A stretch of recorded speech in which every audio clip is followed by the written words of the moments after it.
Students, আজকে আমরা যেটা শিখবো সেটা হচ্ছে ক্লাস 11-এর একটা খুব ভাইটাল একটা চ্যাপ্টার, কোঅর্ডিনেট জ্যামিতির একটা খুব ইম্পর্টেন্ট একটা জায়গা আমরা যদি কভার করব, সেটা হচ্ছে বৃত্ত বা সার্কেল। তো প্রথমত আমরা জেনে রাখি যে বৃত্ত কাকে বলে। একটা সমতলে গতিশীল যে কোনো একটা বিন্দু, সে যদি সর্বদা একটা নির্দিষ্ট বিন্দু থেকে সমদূরত্ব বজায় রেখে ওই সমতলটাতে যদি গতিশীল থাকে, তাহলে তাকে আমরা বৃত্ত বলে থাকি। এটা আমরা অনেক ছোটবেলা থেকে জেনে এসেছি বিষয়টা, এবং আমরা একদম বেসিক জায়গা থেকে এটা শিখেছি। কিন্তু এবার যেটা হচ্ছে, আমাদের এই বৃত্ত সম্পর্কে অনেক কিছু জানতে হবে। বৃত্তের সমীকরণটা কীরকম হয়, মানে একটা তো তার একটা নির্দিষ্ট সমীকরণ মেনটেন করে তো সমতলে গতিশীল থাকে। মানে যে গতিশীল বিন্দুটার কথা বলা হচ্ছে, সেই গতিশীল বিন্দুটা কীরকমভাবে সমতলে গতিশীল থাকে, কি শর্ত মেনটেন করে সে সমতলটায় গতিশীল অবস্থায় থাকে, এগুলো সবই আমাদেরকে বুঝতে হবে, ঠিক আছে, বা জানতে হবে। তা তার সমীকরণ কীভাবে বার করতে হয়, তার কেন্দ্র কীভাবে বার করতে হয়, তার ব্যাসার্ধ কীভাবে বার করতে হয়, মানে রেডিয়াস, সেন্টার ইত্যাদি, এগুলো কিভাবে আমরা বের করব, এগুলো সব কিছু আমরা এই ভিডিওটাতে কভার করব। মানে আমরা পুরো বৃত্ত সিরিজটার মানে মোটামুটি কয়েকটা পার্টে ভিডিওটাকে ব্রেক করছি, থিওরিটাকে, ঠিক আছে। প্রথম পার্টটাতে আমরা জাস্ট আলোচনা করব একটা যে কোনো বৃত্ত, সেই বৃত্তের সমীকরণটা কীরকম হয়ে থাকে, ঠিক আছে। একটা বৃত্তের সাধারণ আকারের সমীকরণ কীরকম হয়ে থাকে, একটা যে কোনো বৃত্তের তার কেন্দ্রটা কীরকম হবে বা কীরকমভাবে বের করা হয়ে থাকে, কেন্দ্র এবং তার ব্যাসার্ধ কীরকমভাবে বার করা হয়ে থাকে, এগুলো আমরা সবকটাই এই জায়গাটাতে কভার করব, ঠিক আছে, এই ভিডিওটাতে কভার করব। সো এই ভিডিওটা একদম প্রথম থেকে শেষ অবধি খুব ভালো করে একটু আগে দেখতে হবে, কারণ এই ভিডিওটা যার কাছে ক্লিয়ার হবে না, তার কাছে কিন্তু পরবর্তী ভিডিওগুলো যেগুলো আসতে চলেছে সেগুলো কোনোটাই কিন্তু ক্লিয়ার হবে না। সো একদম প্রথম থেকে আমরা খুব ভালো করে ব্যাপারটা দেখব। তো চলো আজকে দেখা যাক যেটা আমরা বলতে চাইছি। ফার্স্ট অফ অল, আমরা যদি একটা বৃত্তকে যদি কনসিডার করি, আমরা ধরে নেব একটা মূলবিন্দুতে কেন্দ্র আছে, এরকম একটা বৃত্ত আমি এখানে অঙ্কন করলাম এই জায়গাটা দিয়ে, ঠিক আছে। আমরা ধরে নিচ্ছি এইখানটায় আমাদের ওয়াই অ্যাক্সিসটা রয়েছে, এরকমভাবে ওয়াই অ্যাক্সিস রয়েছে, এখানে এক্স অ্যাক্সিসটা রয়েছে, আমরা ধরে নিলাম এটা এক্স অ্যাক্সিস।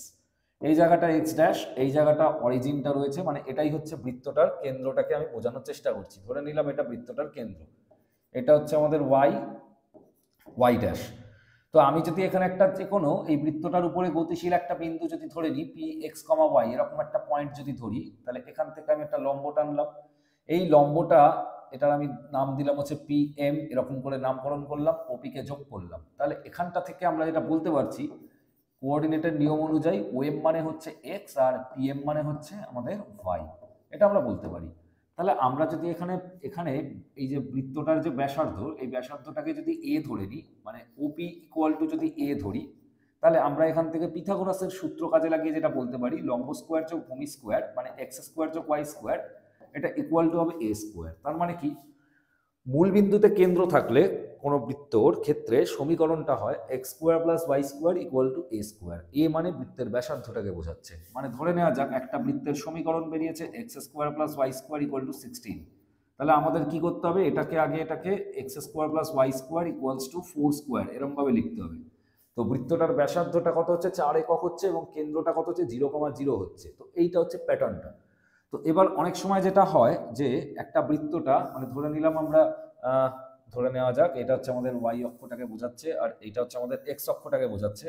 এক্স অক্ষ, এটা হচ্ছে ওয়াই অক্ষ, এখানটায় এক্স ড্যাশ অঙ্কন করলাম, এই জায়গাটা ওয়াই ড্যাশ অঙ্কন মানে নামকরণ করলাম। এখানটায় ধরে নিচ্ছি আমরা একটা বৃত্ত আছে, ঠিক এই জায়গাটাতে একটা বৃত্তটা আছে। তো বৃত্তটার ক্ষেত্রে যেটা সমস্যা এটা দেখা দিচ্ছে, এটার কেন্দ্রটা মূলবিন্দুতে নেই। ধরে নিলাম এখানে কেন্দ্রটা আছে এরকম একটা জায়গাতে, এবং এই বরাবর আমি এখানে একটা লম্ব সরলরেখা অঙ্কন করছি, আর এখান থেকে আমি একটা লম্ব সরলরেখা অঙ্কন করছি। কেন করছি সেটা এক্ষুনি বুঝে যাবে।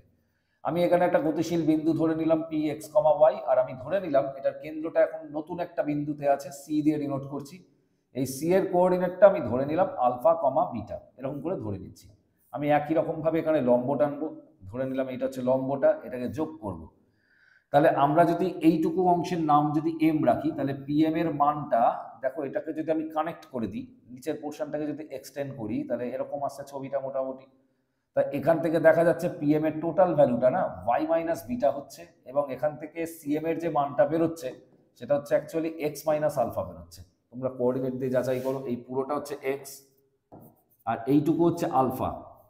তাহলে এই যে এক্স থেকে আলফা মাইনাস করলে এইটুকু পড়ে থাকছে এক্স মাইনাস আলফা, ঠিক আছে। সেম ভাবে এই উপরের পোর্শনটা এক্স মাইনাস আলফা মানে এই জায়গাটাও তার মানে এক্স মাইনাস আলফা, আর এই জায়গাটা হচ্ছে আমাদের ওয়াই মাইনাস বিটা। তাহলে আবার আমরা পিথাগোরাসের রুল কাজে লাগাবো, আমরা এটা বলতে পারবো অতিভুজের square equal to PM square plus CM square, এটা আমরা বলতে পারছি।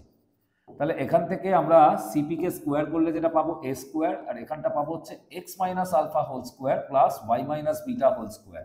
ঠিক এই রেজাল্টটা আমরা পাবো। এটা বেসিক্যালি হচ্ছে বৃত্তটার সমীকরণ যখন তার কেন্দ্রটা আলফা কমা বিটা বিন্দুতে থাকে। মানে বৃত্তের সমীকরণ হয় X minus alpha whole square plus Y minus beta whole square equal to হবে এ স্কোয়ার। মানে বৃত্তের ব্যাসার্ধ এ একক আর কেন্দ্রটা হচ্ছে আলফা কমা বিটা। এইটা হচ্ছে বেসিক জায়গাটা। এবার এখান থেকে যেটা আমরা বলতে পারি যেটা, যে এটা তো একটা বৃত্তের সেকেন্ড ফরম্যাট গেল। থার্ড ফরম্যাটটা যেটা আসে, একটা যে কোনো বৃত্তের একটা জেনারেল ইকুয়েশন থাকে। সেই জেনারেল ইকুয়েশনটা কি বা জেনারেল ফর্ম থাকে, সেটা আমাদের কি সেটা একটু জানতে হবে। জেনারেল ইকুয়েশন, হ্যাঁ, তো বৃত্তের জেনারেল যে সমীকরণটা হয় সেটা হচ্ছে এরকম: X square plus Y square plus 2gx plus 2fy plus C equal to 0। এটা হচ্ছে আমাদের বৃত্তের একটা সাধারণ আকারের সমীকরণ।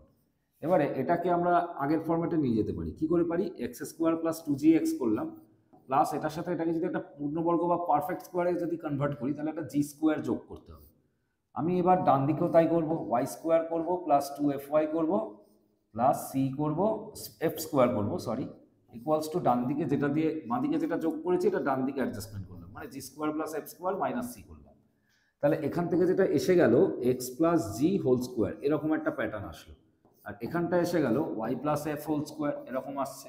তাহলে এটা ইকুয়াল টু হচ্ছে রুট ওভার দিয়ে G square plus F square minus C, এরকম একটা জায়গা আসছে পুরোটার হোল স্কোয়ার, এরকমভাবে লিখলাম।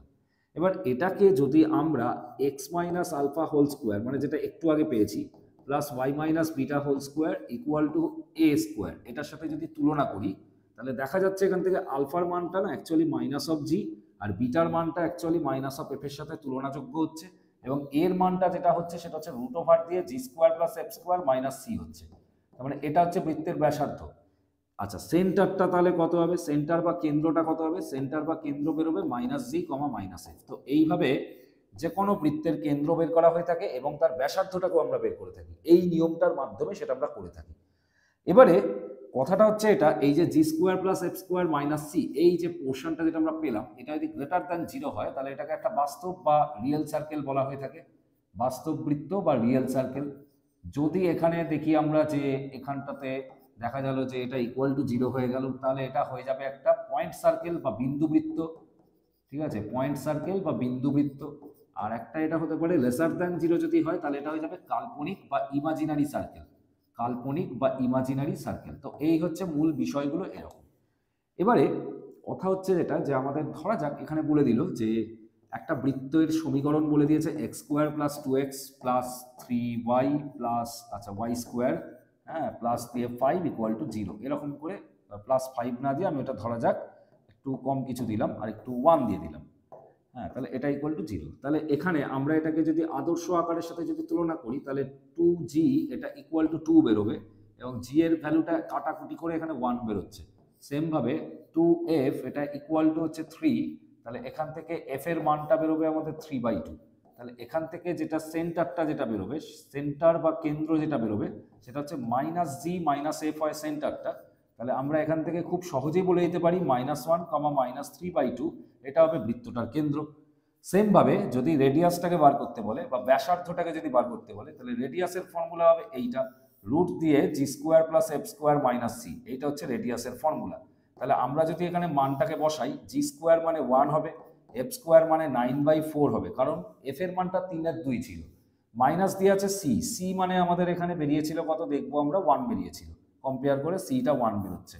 তাহলে সি যদি 1 বেরোয় তাহলে 1 কেটে গেল, 9/4কে বর্গমূল করলে 3/2 পড়ে থাকছে, তার মানে বৃত্তটার ব্যাসার্ধটাই বেসিক্যালি 3/2 বেরোচ্ছে। তো এইভাবে না একটা বৃত্তের সাধারণ আকারের একটা আদর্শ সমীকরণ থেকে আমরা কেন্দ্রটাকে কিভাবে বার করতে হয় সেটা বার করতে পারবো, রেডিয়াস কিভাবে বার করতে হয় সেগুলো সব বের করে নিতে পারবো। তো এটা হচ্ছে প্রসিডিওরটা এটা। এইবার ঘটনাটা এটা হচ্ছে, এখান থেকে আমাদের একটা জিনিস একটু জানতে হবে, একটা সেকেন্ড ডিগ্রি কনিক, মানে ধরে নিলাম এরকম একটা কনিক রয়েছে, second degree conic, second degree conic, তার একটা সাধারণ আকারের সমীকরণ থাকে, মানে একটা দ্বিঘাত কনিকের একটা সাধারণ আকারের সমীকরণ হচ্ছে এইটা, ax square plus 2hxy plus by square plus 2gx plus 2fy plus c equal to 0, এরকম একটা দেওয়া থাকে। এটা একটা যে কোনো সাধারণ মানে আকারের একটা কনিকের সমীকরণ। এটা মেবি এটা সার্কেল হতে পারে, এটা মেবি এটা পেয়ার অফ স্ট্রেট লাইন হতে পারে, এটা মেবি একটা এলিপস হতে পারে, এটা প্যারাবোলা হতে পারে, এটা হাইপারবোলা হতে পারে। আমরা যত ডিটেলসে ঢুকবো তত এগুলো সম্পর্কে জানতে পারবো।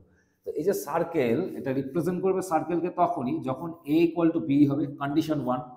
সেকেন্ড যেটা হবে সেটা হচ্ছে এই যে এক্স ওয়াই পদের যে সহগটা আছে, মানে কোএফিসিয়েন্টটা যেটা আছে, coefficient of X Y term, এটা সর্বদা 0 হয়ে যাবে। মানে দুটো কন্ডিশন কি কি পেলাম, একটা হচ্ছে a ইকুয়ালস টু বি হবে, আর একটা কি পেলাম h ইকুয়াল টু 0 হবে। এই কন্ডিশনের মধ্যে যে কোনো একটা যদি না হয় তাহলে ওটা সার্কেল হবে না। তো এটা একটু খেয়াল রাখতে হবে।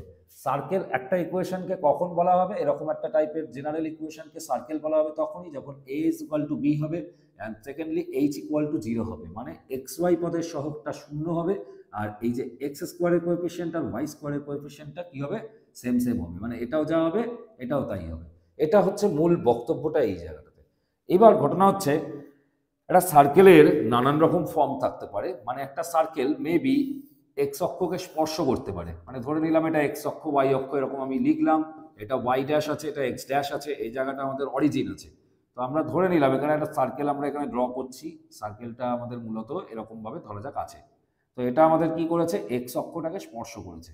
তো এক্স অক্ষকে যদি স্পর্শ করে তাহলে এই জায়গাটা আমরা জানি যে সেন্টারের যে কোঅর্ডিনেটটা হয় সেটা সবসময় আলফা কমা বিটা হয়, এটা আমরা জানি।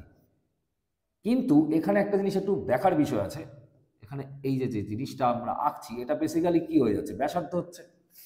ব্যাসার্ধ মানে আমরা তাকে এ দিয়ে ডিনোট করি। তাহলে এই যে কেন্দ্রের যে কোটিটা আছে মানে অর্ডিনেট যেটা আছে, এই অর্ডিনেটটা কিন্তু আর বিটা হবে না, এটা অ্যাকচুয়ালি ব্যাসার্ধের মাপের সাথেই সমান হবে। মানে ব্যাসার্ধটা যা আছে কেন্দ্রের কোটিটাও তাই হবে, এরকম একটা বিষয়। তাহলে ইন দ্যাট কেস এই ইকুয়েশনটা তার মানে যেটা আসবে X minus alpha whole square plus Y minus A whole square equal to হয়ে গেল কত, এ স্কোয়ার। সিমিলার সিনারিও, মানে ধরে নিলাম এখানে এরকম একটা আবার এক্স অক্ষ ওয়াই অক্ষ রয়েছে, এক্স অক্ষ ওয়াই অক্ষ নির্বাচন করা হয়েছে, এখানটা ওয়াই ড্যাশ আছে, এখানটা এক্স ড্যাশ আছে। তো আমি এখানে একটা আবার সার্কেল এখানে ড্র করছি, ধরে নিলাম এরকম একটা সার্কেল আছে। এই সার্কেলটার ক্ষেত্রে এই সার্কেলটা ওয়াই অক্ষকে স্পর্শ করেছে, তার কেন্দ্রটা ধরে নিলাম এরকম জায়গায় আছে। তাহলে কেন্দ্রটার যে কোটি বা অ্যাবসিসা যেটা হবে সেটা সবসময় এখানে ব্যাসার্ধের সাথে সমান হবে। এবং সরি ভুজটা বা অ্যাবসিসাটা সেটা সবসময় ব্যাসার্ধের সাথে সমান হবে, এবং এটার মান সর্বদা এ হবে, এবং এর যে কোটিটা এটা থাকবে সেটা বিটা হবে। তাহলে এখানে যে ইকুয়েশনটা হবে সেটা হবে X minus A whole square plus Y minus beta whole square equals to কত হবে, এ স্কোয়ার। এইটা হবে বৃত্তটার সমীকরণ। এবার আরেকটা ফরম্যাট হতে পারে যখন কি হবে, এইটা ধরে নিলাম ওয়াই অক্ষ, এটা ধরে নিলাম এক্স অক্ষ, এটা ওয়াই অক্ষ, এটা Y dash origin X dash এরকম রয়েছে। এখানে ধরে নিলাম একটা সার্কেল এরকম আঁকা রয়েছে, যে সার্কেলটা দুটো অ্যাক্সিসকেই টাচ করছে। মানে ধরে নিলাম এরকম ভাবে এটা টাচ করেছে। এক মিনিট,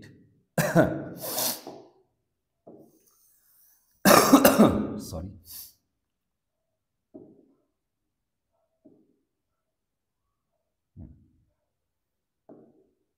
আচ্ছা ওইটা মিনিট করে দিচ্ছে এটা। হ্যাঁ, তো আমাদের এই সার্কেলটাকে নিয়ে একটু সিলেকশন করতে হবে, দাঁড়াও এক মিনিট করে দিচ্ছি আমি এটা। তো আমাদের যেটা মূলত করার বিষয় যেটা সেটা হচ্ছে এখানে ওকে, হ্যাঁ আচ্ছা, হ্যাঁ মোটামুটি এরকম একটা হবে, সার্কেলটা মোটামুটি এরকম যাচ্ছে। তো এটা দুটো অ্যাক্সিসকেই টাচ করেছে। তো এই যে অ্যাক্সিসকে টাচ করলো, এখানে যে টাচটা করলো এক্স অ্যাক্সিস আর ওয়াই অ্যাক্সিসকে টাচ করেছে, তা আমি ধরে নিলাম এটা দুটো অ্যাক্সিসকেই যদি টাচ করে তাহলে এর যে কেন্দ্রের কোটি আর ভুজ দুটোই সমান হবে। মানে অ্যাবসিস আর অর্ডিনেট দুটোই সেম সেম হবে, এবং কার সাথে সেম হবে, বৃত্তের ব্যাসার্ধটার সাথে সেম হয়ে যাবে। মানে এটা আর এটা সেম সেম হবে। মানে এটা যদি এ হয় তাহলে এটাও এ হবে। তাহলে এক্ষেত্রে বৃত্তের সমীকরণটা হবে X minus A whole square plus Y minus A whole square equal to হচ্ছে এ স্কোয়ার। এইভাবে বৃত্তের সমীকরণটাকে বার করা হয়ে থাকে। তো এটা তারপরে আরো ক্যালকুলেশন করলে পুরো বৃত্তটার একটা সিম্পলিফাইড একটা আকার চলে আসবে। এটা হচ্ছে বেসিক জায়গাটা এটা।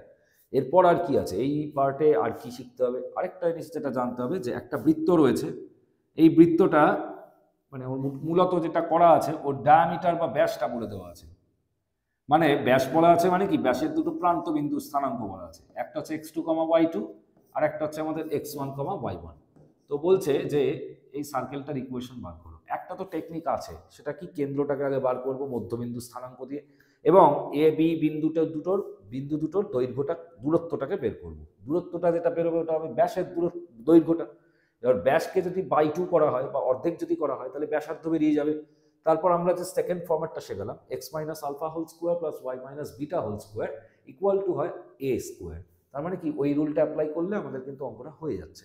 কিন্তু এমন কিছু কিছু জায়গা আছে যেখানে কিন্তু আমাদের ডাইরেক্টলি একটা রুল অ্যাপ্লাই করতে হবে। রুলটা কি হয়, এখান থেকে বৃত্তের ব্যাসের প্রান্তবিন্দু দুটো দেওয়া থাকলে সূত্রটা হয় এটা, X minus X one into X minus X two plus Y minus Y one into Y minus Y two. এইটা হয় রুলটা, এবং এটা ইকুয়াল টু হয় হচ্ছে 0। মানে ধরে নিলাম ব্যাসের দুটো প্রান্তবিন্দু হচ্ছে একটা 3,1 আর একটা হচ্ছে 5,-1, এরকম করে একটা বলে দেওয়া আছে। তাহলে আমাদের ইকুয়েশনটা কিরকম হবে, এক্স মাইনাস এক্স ওয়ান মানে আমরা দেখতে পাচ্ছি 3 আছে, লিখে দিলাম, ইন্টু দিয়ে এক্স মাইনাস এক্স টু মানে আমরা এখানে 5 দেখতে পাচ্ছি, প্লাস দিয়ে ওয়াই মাইনাস ওয়াই ওয়ান মানে 1 আছে, ইন্টু দিয়ে ওয়াই মাইনাস ওয়াই টু মানে -1 আছে। টোটালটা ইকুয়াল টু 0। এখানে এটাকে গুণ করে দিলে এক্স স্কোয়ার মাইনাস 8x হবে, প্লাস হচ্ছে 3×5 = 15 হবে, প্লাস দিয়ে এটাকে যদি গুণ করি ওয়াই স্কোয়ার হবে -1 হবে, টোটালটা ইকুয়াল টু 0 হবে। নিজেরা একটু ক্যালকুলেশন করবে। তাই এখান থেকে যেটা পাচ্ছি, X square plus Y square excuse me -8x plus বোধহয় 14 আসছে, ইকুয়াল টু 0 হচ্ছে। তার মানে এটা বৃত্তের সমীকরণ আসছে। তো এইভাবে করে দেওয়া যেতে পারে। এটা তো একটা প্রসেস আমি বললাম। এবার এখানে ঘটনাটা হচ্ছে এটা, যে এখানে এটাকে একটু, এটা ডেরিভেশনটা কি করে এলো এটা একটু আমাদের জানতে হবে। মানে ধরে নিলাম এখানে একটা মুভিং পয়েন্ট আছে, পি এক্স ওয়াই দিয়ে ডিনোট করছি তাকে। তো এইভাবে আমরা না এখানে পিবি কে জয়েন করলাম আর এখানে পি এ কে জয়েন করলাম। তো আমরা সবাই জানি যে অ্যাঙ্গেল এপিবিটা যেটা হয় সেটা হচ্ছে সেমি সার্কুলার অ্যাঙ্গেল বা অর্ধবৃত্তস্থ কোণ। অর্ধবৃত্তস্থ কোণ, অর্ধবৃত্তস্থ বা সেমি সার্কুলার অ্যাঙ্গেল। তো আমরা সবাই জানি যে semi circular angle always right angle হয়, বা অর্ধবৃত্তস্থ কোণ সবসময় সমকোণ হয়। তাহলে এটা যদি সমকোণ যদি হয়, তাহলে এপি সরলরেখাটার যে স্লোপটা বা প্রবণতাটা যেটা থাকবে, মানে M of AP into M of BP, মানে দুটো সরলরেখার প্রবণতার গুণফলটা -1 হবে, কারণ এরা লম্বভাবে অবস্থান করছে। তাহলে এপি সরলরেখার ক্ষেত্রে প্রবণতাটা যেটা বেরোবে সেটা হচ্ছে এইটা, y minus Y one by X minus X one into এটা হয়ে যাচ্ছে y minus Y two divided by X minus X two, এটা ইকুয়াল টু হয়ে যাচ্ছে -1। তাহলে আমরা যদি পুরোটা এটা যদি ক্যালকুলেশনটা রাখি, y minus Y one into, একটু সিম্পলিফাই করলে y minus Y two equals to বেরোবে minus of X minus X one into X minus X two. ঠিক এই রেজাল্টটা আসছে, এবং তার ফলস্বরূপ পরবর্তী লাইন আমরা এটা পাচ্ছি, সেটা হচ্ছে এই সব এক পাশে নিয়ে আসলে যেটা পাবো, X minus X one into X minus X two plus Y minus Y one into Y minus Y two, এটা টোটালটা ইকুয়াল টু কত হয়ে যাবে, 0 হয়ে যাবে। বিষয়টা মোটামুটি এরকম হবে। এইভাবে বেসিক্যালি আমাদের বৃত্তের একটা ব্যাসের দুটো প্রান্তবিন্দু স্থানাঙ্ক দেওয়া থাকলে সেখান থেকে বৃত্ত সমীকরণটা এরকম ডাইরেক্টলি বের করা যায়। তো এই হচ্ছে টোটাল প্রসিডিওরটা।